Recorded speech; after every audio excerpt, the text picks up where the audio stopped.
All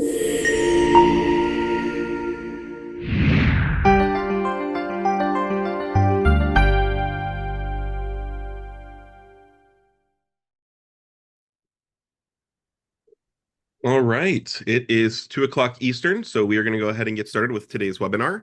Thank you, everybody that is joining us live. And for those of you catching the recording, if you have any questions about anything that's discussed in today's call, please feel free to reach out to us. My name is Franklin Stouffer. I'm the head of sales here at Delta Media Group. And today I'm excited to be interviewing Chris Manteria, the Chief Technology Officer at Coldwell American Homes. Chris has a long career in real estate, has been with Coldwell American Homes for over 20 years, over 20 years as a licensed broker realtor. And Chris, you've been the CTO for over 5 years there. So do you mind sharing a little bit about you and your background and introduce yourself to the audience? Yeah, not a problem. So I had a weird background. I actually came out of video production and post-production work, and prior to that, I was in computer hardware and software sales, as well as in back when you could sell components and make money doing it, as well as what we used to call an ISP, which was someplace you would actually host your website. So I had a very technical background to begin with, but we went through a number of problems just like everybody else does. When the economy turned, the company I was working for went fully freelance, and I had already had my real estate license. So I decided to go into real estate full time. Started as an agent, ended up managing an office. And then about 5 years ago, we actually went through an acquisition where we acquired all of the Coldwell bankers on our in our area on Long Island, and we went overnight from having 600 agents to almost 1,200 agents. So at that time, I stepped out of my role as an office manager and up into the chief technology officer role, kind of overseeing our tech stack and also help out with operations like everybody else in a quote unquote small mom and pop. Mhm. We all wear multiple hats. I know you know that well, Franklin. I sure do. I totally appreciate that. Why don't you give us a little bit of background on Coldwell American Homes and kind of the company history and your unique differentiators there? Sure. So Tom Gallagher and Mike Litzner are the owners. They have been for, it's got to be close to 40 years. They've been partners at this point, which is an unusual amount of time for people to stay partners. And we were a top Century 21 brokerage for many, many years. I think we were number one or two in the state and number, I don't know, top 10, definitely top 21, but I believe top 10 by the time we left the franchise in the country. Our franchise was up, and the opportunity for us to come on board as a Coldwell banker presented itself along with this acquisition. So we ended up doing the acquisition, which was, it was a beast, but we got through it. And we're now the number one Coldwell banker in New York State. I think we're number 4 or 5 in the country. I don't know the exact number. Mhm. Awesome. So, yeah. So let's talk a little bit more about the growth story of Century 21 American Homes and how it grew into Coldwell American Homes. We started our partnership together at Delta with C21 American Homes before that acquisition. So what was your technology stack like back then, 5, 6 years ago, and kind of what told you it was time to make a change and evaluate other options? So when I joined the company, the tech stack was terrible, and that wasn't unusual for the time. I joined the company early 2000s, and they were running a mail server in a office somewhere. They weren't anything cloud based. There was nothing, no discussion about that. And as our renewal came closer and closer, and I had now stepped up into a leadership role, I kept saying, look, we know we've been talking about acquisition. We know we've been talking about growing. When I started here, we were 3 offices. By the time we were ready to take over the Coldwell Banker, we had grown to almost 12 offices. And I said, we need a stable base. We need a stable base, not only for our technology, but for our entire leadership platform. We need to get more defined in what we do. And a lot of our conversations were around putting more systems and processes in place to make a stable base so that our agents felt like they were getting everything they needed. Mhm. So when we started with just the mail server and a web server somewhere in an office that, somebody knocked the pole down in front of the office and the entire thing went out for 2 days. um, I was able to convince the team that no, we need to go cloud based. So we went to a Google based platform, which is what we use as our general basic platform. We use a lot of data that comes out of there, and we work with a company called Account Tech Mhm. using their Darwin platform and between those three APIs, we get all the data we need to push into other platforms that we work with, other providers we work with. So Delta's been sort of our central hub for a long time. We were able to create what we call the JET platform, which is just engaged today, which is what we want our agents doing. We want them logging into the JET platform every day. Well, Mhm. why? Who cares? Well, because they've got their education right there in front of them. They've got their CRM right there in front of them. They've got all of their contacts right in front of them. They've got the ability to log into. I know you guys have a wonderful marketing platform, but all honesty, we do use a secondary one. Mhm. But they've got the ability to log into that secondary platform. They've got the ability to log into Coldwell Banker tools, which we use some of, not all of, but some of. Mhm. So we kind of combined it all in one platform where they just have one place to go. Yep. I want my agents thinking about selling houses. Now, they do have to learn some technology. There's no two ways about that. But we try to make it as transparent as possible. To me, the best technology is the one that works without you knowing why it works, how it works. You just know it works. It almost looks like it isn't even there. And that's what we're always striving towards. So, when we talk about, you ask me how we got here, it's a 10, 15-year journey that we Yep. started piece by piece. Okay, we start with moving the mail servers to the cloud. Then we say, well, we really should have a transaction management system, which we started with Dotloop and have since moved over to SkySlope. Um, we added little bits and piece by piece and started integrating them. And now over time, we've been refining the processes. So when we onboard somebody, the process has now become a lot more automated, where the systems will push into our third parties like you, Mhm. where it gets entered into, the information gets entered once into account tech and then pushes into your system and creates an account for the agent.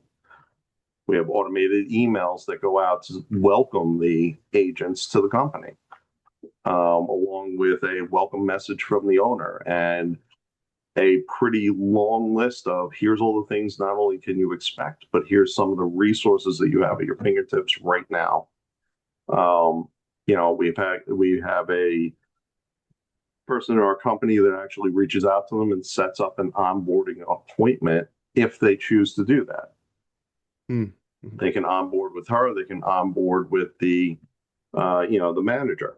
But all of these are triggered by automated systems that we have started to put into place. The wonderful advent of open APIs has helped tremendously.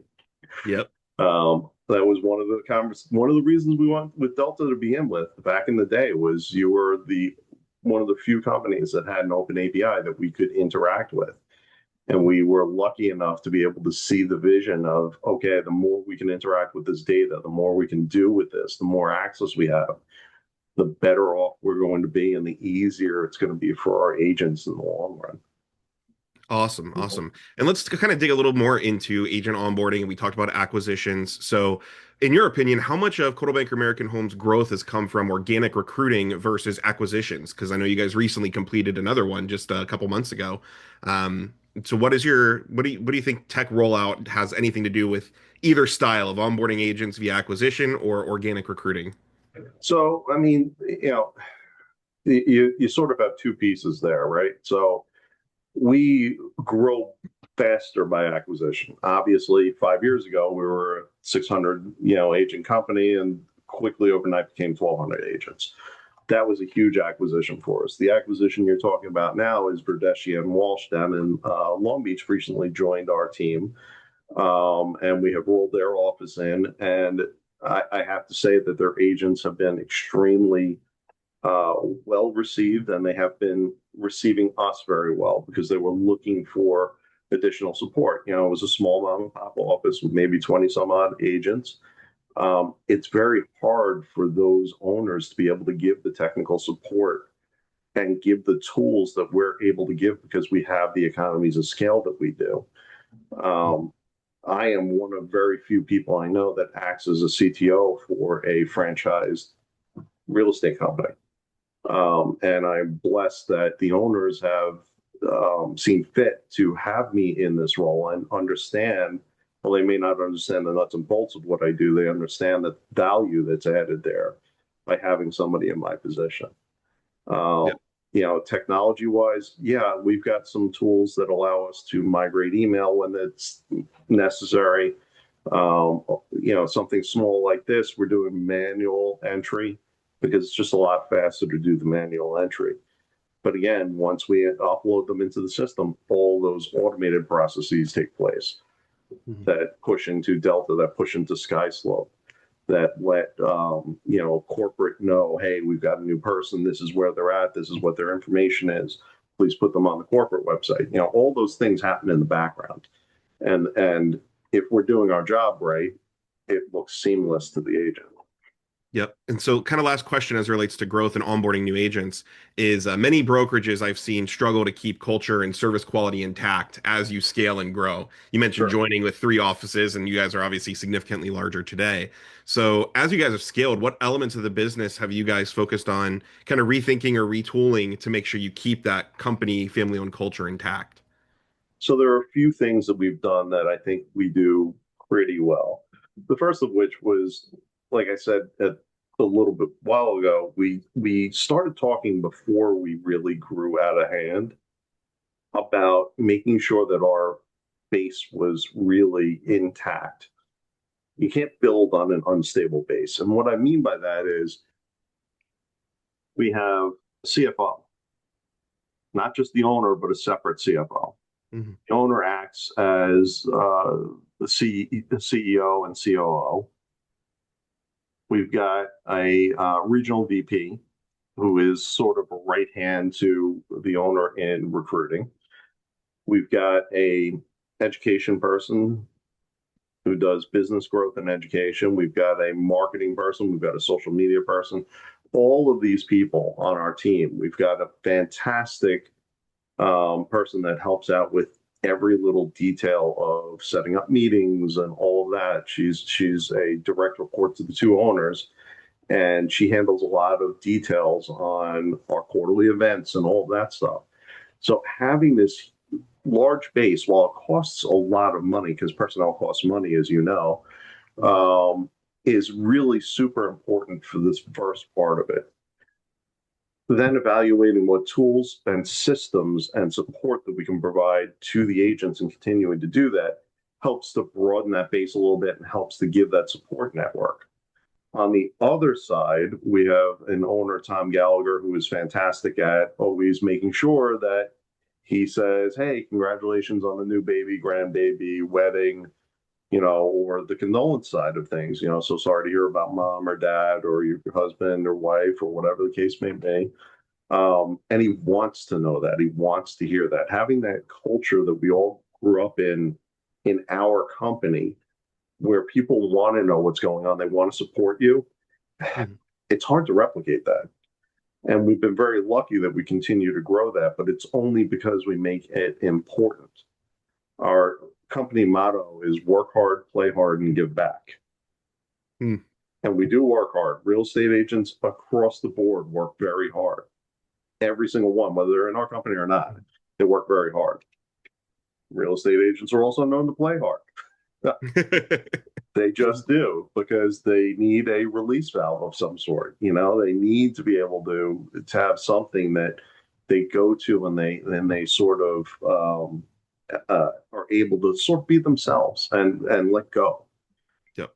The give back piece is hyper important to us. We have our own We have our own not-for-profit organization called Heart of American Homes. We give out, I'm not even sure, it's probably close to $150,000 a year, and it all goes to our local community. So it's all by people who are within our company saying, "Hey, I've got a friend that went through whatever they're going through. Can you help out?" Mhm. That's Uh, fantastic. and we do a lot of fundraising for that. We've got a fundraiser coming up on September 30th, which we'll be doing. That we have great support from our outside vendors. They a lot of times will take a spot, and of course, all the agents really support. Some of the agents put money in from every paycheck they get, every commission they get, and the company matches those up to a certain amount per Mhm. commission. It's really close to the hearts of all of us in our company to be giving back. And we used to be a very large donor of Easter Seals, which is a great organization. But we never knew where our money was going. Mhm. It Yep. was going to California, it was going to Louisiana, and it was great. They are an amazing organization, not a knock on them at all. They are a Century 21 preferred organization, just like Coldwell Banker is St. Jude's. But we wanted something that was a little more closer to home. Got it. No, that makes total sense. That's fantastic. You guys run that organization. I'm going to pivot. I've got a couple of questions for you on the Jet platform, the Sure, Just Engage Today platform. But I think to make the audience understand a little better, I'm going to briefly show just a couple of screenshots of sure. what the Jet platform actually is. And I want to give huge kudos to your team because while the DeltaNet does support customization, I think your team is one of the top five brokerages that have really pushed the envelope on the power of the DeltaNet. And doing things like custom CSS to even expand the size of the widgets and the way you've created a lot of custom widgets within the platform has really given you guys the ability to white label this and make it feel like an in-house tool rather than something that's coming from a vendor. So, give me a little bit of backstory. You originally launched DeltaNet and DeltaNet 6, I believe, back in 2020. And obviously, you put a lot of time and effort into creating the Jet platform into what it is today. So, can you just kind of break down a little bit about what you were thinking about, your key objectives were with the look and feel of how you're presenting the DeltaNet to your agents? Sure. So first and foremost, I have to say this is a team effort. I want to be very clear about that. I've got a great team. Um, we've got Joey Gemmel, who is our marketing director, who has done an amazing amount of work in making sure this vision came about. Jimmy McKenna, who's our social media director, who helps him on the back end. He does between Joe and Jim, they do a lot of the programming on the back end to make sure that this looks this way. And I know that a lot of it's plug and play widgets, but some of the customization we've had to get into some of the code as well. Mm-hmm. So I am very lucky to have that. We had a committee that got together and decided what's going to be important to our agents and how do we present that. And that's always what we're trying to do is what's important to our agents. Now, yeah, sometimes we have to protect them from themselves. They have ideas that maybe wouldn't land the way they think they would land and things like that. But as you can see, this is our main page. This is what they see when they first land. And what we tried to do was give them, we've created some custom gems for them. We've created tutorials for them for AI. That's right at the top because it's such a hot button item. What we weren't getting was as much engagement with the education, which we feel is very important. So we moved the education widget right below that Mm-hmm. to the main page to hopefully get better engagement in that. And again, it's all because we're trying to give the agents what they really need. Um, Below that is really what do I do every day? And how quickly can I get people into what do I do every day? So Mm-hmm. on the left hand side, we have the navigation. We tried to break it up specifically by buckets that really make sense as opposed to just throwing everything into one. Mm-hmm. And it was done by committee, and it's constantly being slightly refined here and slightly refined there. We made some changes a couple weeks ago, which with the education, which landed well with a lot of people, and some people didn't think it landed well. We'll Can't look at please that. everybody. No, you can't. But we do solicit the feedback, and we want to hear it because that's so important, and it's the hardest part. because you have to admit that you may have gotten it wrong. Hmm. And you have to be willing to listen and change regardless of what your feeling is. If the overwhelming majority of the agents want something different than what you think is best, sometimes you have to listen and change. Hmm. And that's Absolutely. really hard. It's really hard to do. It's really humbling sometimes when you're like, I put out this great product and everybody's like, this thing sucks. What are you doing? Yeah, we've never done that before. We've never had to make some major revisions to things. It happens. It's software development. Yep. So Jet has a lot of things under one roof. You've got the CRM, the websites, the leads, the marketing, coaching, all of that. Was that consolidation deliberate from day one, or have you guys kind of grown that over time, piecemealing new things in? So my vision many years ago was to have everything in one place, but easy to find. There was something called 21 Online at one point, which was the Century 21 hub. And they threw so much junk in there, you couldn't find anything. It wasn't well organized. It was hard to find stuff. And a lot of it was really good stuff. And some of it was not so great stuff. And I don't want my agents having to figure that out. Mhm. So we try to curate one from each category on what makes the most sense. We don't give them multiple options on CRM. We don't give them multiple options on, on the any of the other tools.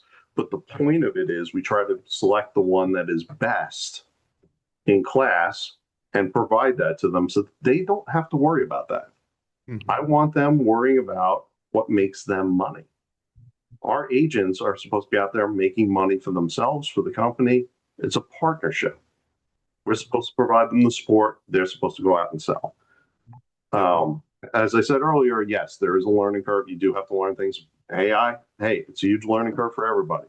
Mhm. I'm learning about it every day. It Yep. keeps changing. Yeah. Ever changing. And So, so you guys have good staff. As you mentioned earlier, you've got a solid team. You've got people that can even get in there and do some things in the code. So how do you decide what to build versus what to license or partner for? So DeltaNet is a key piece of your foundation, but you guys also have custom layers on top. So what does that decision making look like when you're going to license versus build internal? um, you act as if there's a formal decision making process. This is where we go back to being a mom and pop.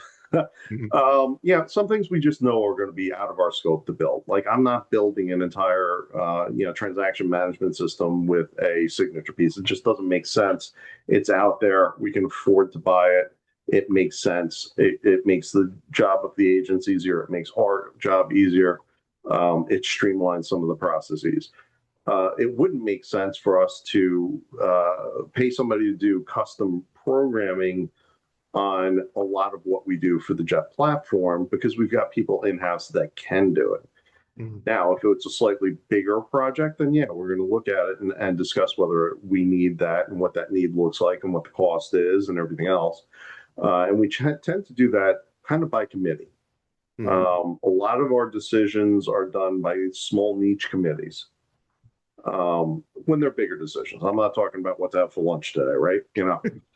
But when you start looking at should we change from dot loop to sky slope, we started with a committee of three and then added in three more people into that to have a look. And then selected multiple people that were in leadership positions to have a look. And then Mhm. selected a few people that were in agent positions to have a look. That was a major change going from dot loop to sky slope. It's something people use on a regular basis. So kind of depends on how big the project is. And, we try to choose people like I'm always going to be on a tech committee. I may be on an operations committee. I'm probably not going to be on a finance committee. We know our lanes. We say to them. Yep. Makes sense. Makes sense. Uh, so what was your adoption like early on? Because you've launched on DeltaNet 6. You obviously had this acquisition with these 600 agents, bringing them into the platform. You just went through onboarding 20 agents into the ecosystem. So when you're introducing the Jet platform to your agents, what's kind of your key sell? How do you get them to switch from the tools they're using? Because as you said, you're not offering choice. You're saying these are the tools we have. Right. So what's your experience like getting realtors to get on board Jet? So they are independent contractors and have the right to go outside our ecosystem. We try to make sure that the ecosystem is as attractive as possible, that they want to use our tools. It was an eye-opening experience, I think, for many of us that we got very little adoption in the beginning. It took a long time to get adoption. And even now, I would say out of our 1,100 agents, we get a lower adoption rate than I'd like. I couldn't tell you what it is, but it's probably close to 25, 30%, which is still higher than the norm of 18 to 20%, but still nowhere near what we want it to be. A lot of that comes down to selling internally. And that's hard to do when you have so much that you want to get across to the agents and the people in your company, because they start to tune it out. It all becomes the trumpet, from the Peanuts, wah wah wah. It's the parents talking to the kids. Yep. So the thing that got them back into got many agents back into looking at the Jet platform again recently was the AI component of, just the education of the AI. We don't use a lot of the AI components in the Jet platform yet. I know you're refining them, Mhm. and we're kind of waiting to see what that looks like and taking a look over time and stuff like that. And we're hopeful that you're headed in the direction that we see this and going, and it looks like you are, in that you want somebody to be able to come in and type in a question, and hey, how do I do this? And it says, go here, go here, go here, go here, and you're done.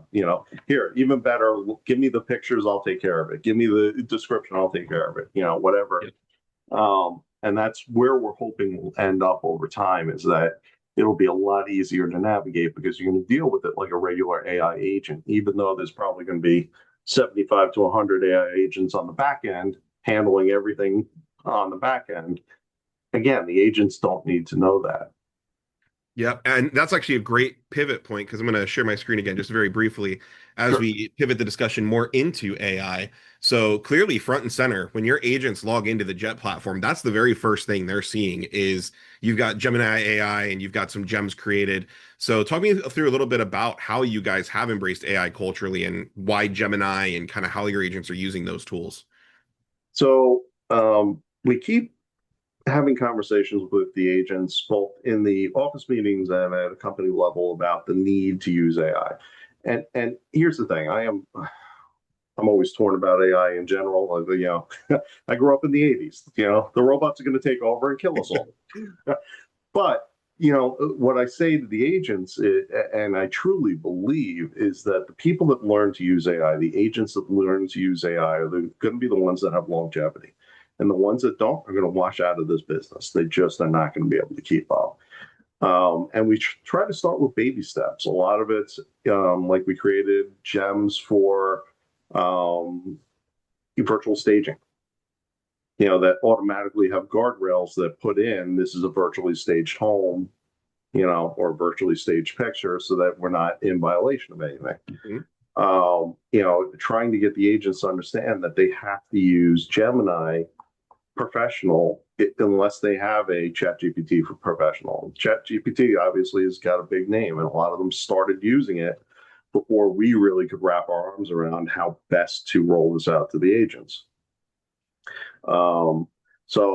We always have a push pull with that. But, just talking to the agents about what the benefits are versus what the dangers are. Don't use a public, non-paid piece and put a bunch of information in there you don't want public. Absolutely. And at the same time, here's how you can make a better version of what you've been putting on the internet as far as listings, descriptions. Here's how you can put better versions of your photos. Have one that shows the current photo, have one that shows the modified photo. It's easy to do. Yep. Yeah, and I mean on that topic, as you're talking about AI with the agents, how do you think about AI and agent trust? Real estate's a relationship business. How do you introduce these kind of automations to the agents without them feeling like they're getting their personal touch replaced? I think a lot of them have jumped in feet first, and the ones that use it and haven't even thought about that. They get into all the cool things like naming your AI or, all that sort of stuff. And a lot of them are playing around with it and they see the shiny toys and they get sucked in. Hmm. And, a lot of times I have to say, you have to be careful. You have to read everything that's being produced. You have to look at everything that's being produced without just putting it out there. So I try to give them the guidelines and say, this is really important for us to do. It's important for us to understand. Yes, we should be excited about it. It's doing some exciting, incredible things. It's only going to get more exciting and more incredible, but we just have to be cautious in how we're using it. And we have to be the ones at the end of the day. We're the experts. This is what we always are. Yep. Oh, Zillow came out. They're going to get rid of realtors. Why do they need realtors? Zillow's out, right? Well, because we're the experts. We're the ones that are able to say, no, this house isn't worth $950,000. It's worth $700,000. And here's why. Here's what's going to sell your home better, Mr. and Mrs. Home Seller. Things that they don't know. Here's the process. And everybody's process is different, obviously. Every market's a little bit different. Those things are not going to go away. But every review we get, every one I look at for agents, it's not about any of that. It's about the personal touch.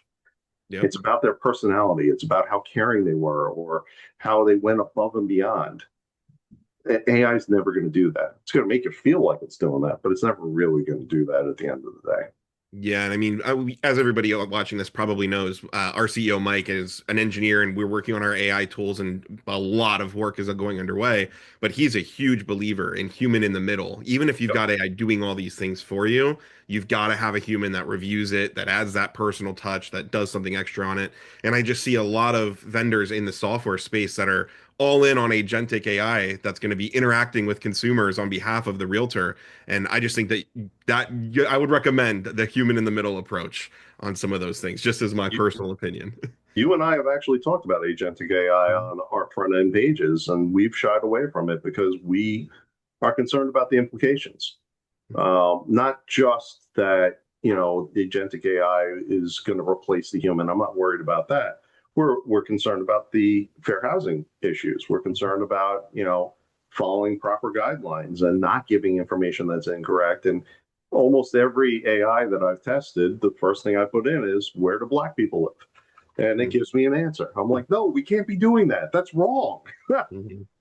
Yeah, New And York in particular has very strict yes. regulations in comparison to other states. Well, and it changes. So New York State has its own guidelines, but then New York City has overlays. And certain individual municipalities have different overlays. So it's very difficult to get a AI agent that's going to actually be as good as an agent, as a real estate broker that knows the area, knows what they're doing, knows that in Long Beach there's a groupie law that so many people, more than so many people with a different last name can live together.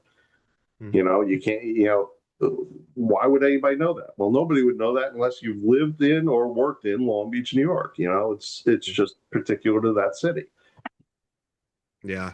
So last question on AI is there anything that you're excited about right now? Are you building anything? Are you looking forward to specific AI tools in the coming year, given how quick everything's changing? But is there anything in particular that you're most excited about?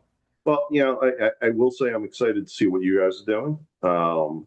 We have recently gone through Anywhere becoming Compass Holdings. I'm excited to see what they're going to be putting out. They obviously have deeper pockets than either your company or mine. So we'll see what they come out with. And we're constantly working on different gems. Gems, for those people that don't know, are the same thing as a GPT. It's basically just a pre-made automated system where somebody can go in and not have to worry about typing out a prompt. They can just give it information or ask a question, and it'll spit back whatever the answer is. We did this with a gem that uses Notebook LM as the back end because you're able to add a lot more to Notebook LM than you are to a basic gem. And it's an FAQ for our agents. And it's not supposed to replace going to the manager, but what happens at 2 o'clock in the morning when the agent can't sleep and is thinking about XYZ, at least it gives them a place they can go and they can get some information. I'm excited about those type of things, bringing more value to our agents that's going to make their life even easier. Yep. Well, and this is a great transition into the actual company initiatives that I've seen you guys advertise with on recruiting pages. So things like, what is the four core, and why is why organize the agent value proposition around those four pillars? How did that come to be, and what is the four core? So again, this became because of a committee. And we were just trying to clean up our recruiting pages and what people publicly see our company as. It's very important. Public persona is almost as important as your actual company culture. Because what we learned in the transition when we went from Century 21 to Coldwell Banker is we had a lot of stuff. We had great tools. We had a lot of stuff. Coldwell Banker had less stuff, and some of them not as great, but they had nice, pretty packaging. We Mm, didn't have pretty packaging. And it made a lot of people look at our stuff and say, because we didn't package it well, we didn't market it well, we didn't explain in a way that was attractive to people. And that's really what the core four is. The pillars that we talk about are production. I mean, look, if we can't get an agent to produce, then maybe they shouldn't be with us, or maybe they shouldn't be in the business. mm, Their decision at the end of the day.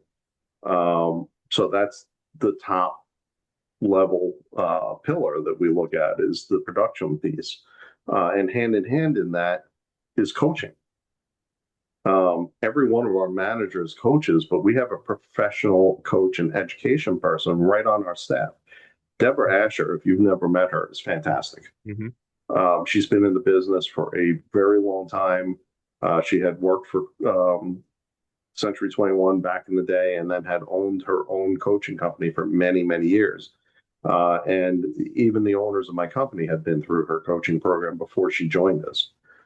So, just having that person that people can go to. We run education classes 2 to 3 times a week, depending on what's going on. And they get recorded. So the coaching and the production is really key to the agent. Wealth builder is something they don't even know they need. I can't tell you how many times that I've been sitting with an agent and they'll say to me, "Oh, credit cards are racked up. I'm going to have a new closing coming up soon. I'll be able to pay off the credit cards." Not understanding that you need to really manage your money and have it work for you.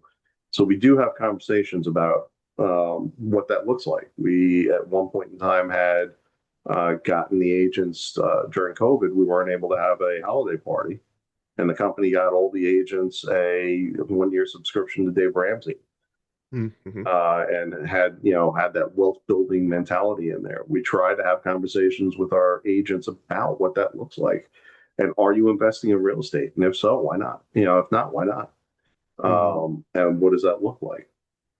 You know, and then the fourth is a little bit of a tongue in cheek almost. We call it the culture of awesomeness. And we really do believe we provide a great company culture to our agents. We really honestly believe we are the best destination place for our agents. And we see this time and time again. Unfortunately, every company loses agents. It's just a matter of fact. But when an agent leaves our company, 9 times out of 10, their production tanks. And of course, the answer for them is as they're leaving the company, well, you don't provide me anything. Okay.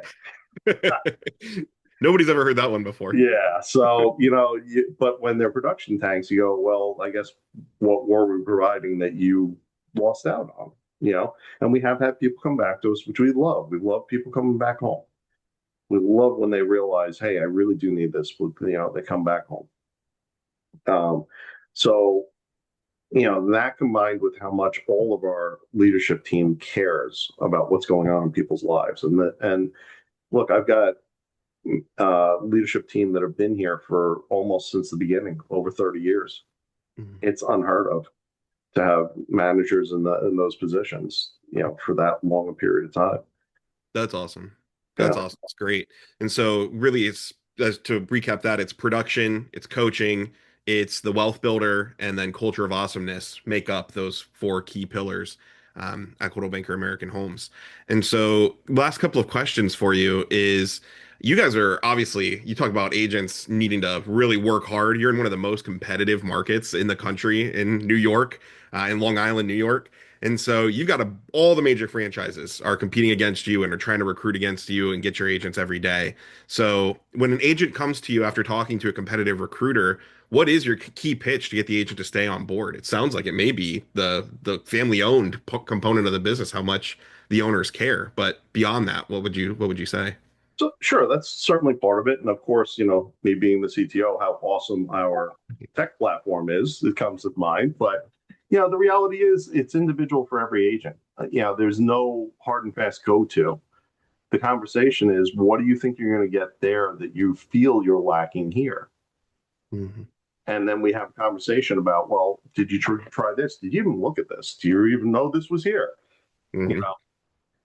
know, and a lot of times it's, well, I could get a little bit better split. All right, well, you can get a better split here too. How do we get you to the production level that you're not only making more money, but you're getting a better split on top of that? Hmm. How do we help you get to that next level? How do we help you increase your business and grow your business? And again, it goes back to those four pillars. It's coaching's a big thing, education's a big thing, but we can't want it more than the agent does. So a lot of times when they're coming to us, it's because they got dangled a shiny new toy or what they feel is a shiny new toy. And the reality is the problems that they have in general are going to keep persisting unless they choose to make a change. And that change is internal, not external. Yep, makes total sense to me. Um, any final thoughts that you want to share with the audience? I mean, obviously, I see you're very active on LinkedIn. I see you and I talk, and you've got a lot of strong technical opinions. And I so do. I know you really know your stuff. And so, is there anything else as it relates to where tech is at in real estate, AI, just in general, any kind of key takeaway for the audience that you'd want them to have as they leave this webinar having learned a little bit about you and your company? Keep learning. That's the biggest thing. So many times I talk to people and I remember growing up, oh, you get a college degree, you get a job. And in my mind, at least, and I've talked to a lot of people and I think it was resonated with them. Well, I stopped learning once I get a job. No, keep learning. Things are changing. Things are continuing to grow and change and morph. And look at what happened with the NAR settlement a year and a half, 2 years ago.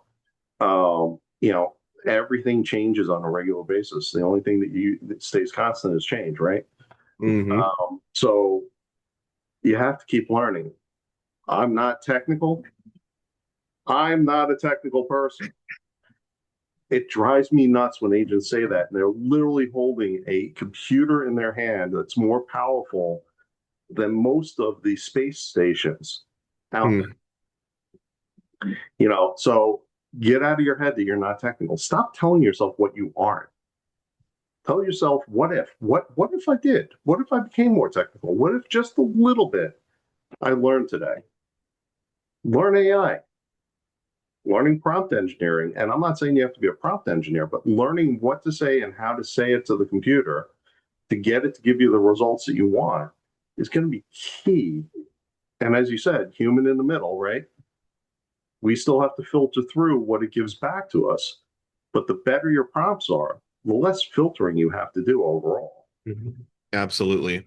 Yeah. As somebody that's taken a C++ course or two, it is much easier to get things done with AI and you can just tell it what you want. And learning how to do that, learning how to tell the computer what you want it to do versus taking C++ courses and programming language courses, it's a much easier world today than anybody, people realize.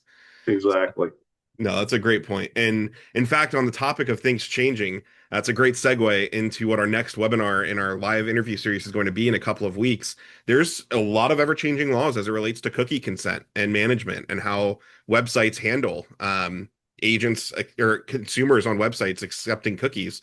And so we're actually hosting, I'm going to be interviewing our CEO, Mike Minard, and some legal counsel on how cookie consent is changing, privacy regulations are changing, and the things that everybody needs to be paying attention to as laws change. There's lawsuits ongoing in California on the way that the people running websites were handling cookie consent. So there's some really important stuff that we're going to be covering in our next interview series. And for those of you that aren't Delta customers today, we've got great promos to come on board. Please reach out to us at sales@deltagroup.com, and I'm happy to talk with you. And then for existing customers like you guys, Chris, if anybody's interested in doing more SEO, any kind of advertising, we've got free website redesign promos. So talk to sales too, and we'll be happy to get you set up with that. With that being said, that is our interview for the day. Chris, thank you so much for taking time out of your schedule and for sharing your story and thought leadership on tech and your approach with agents. I think it was valuable. I really appreciate it. And I'll let you get the last word. Anything else you'd like to share as we wrap up today? Well, thank you, Franklin. I appreciate it. I know that we have challenged you guys on many fronts, many times, and have sometimes pushed you to do things you were not always comfortable to do. And sometimes you have, and sometimes you told me go away. But I do have to say that you guys have been a great partner of ours, and going forward, we're hopeful that that will continue to grow and be better and better and better. That's our hope for what's going to happen. Awesome. I really appreciate it. Thank you so much, Chris. Have a great day, everybody. Until next Thanks, time. Franklin. Take care.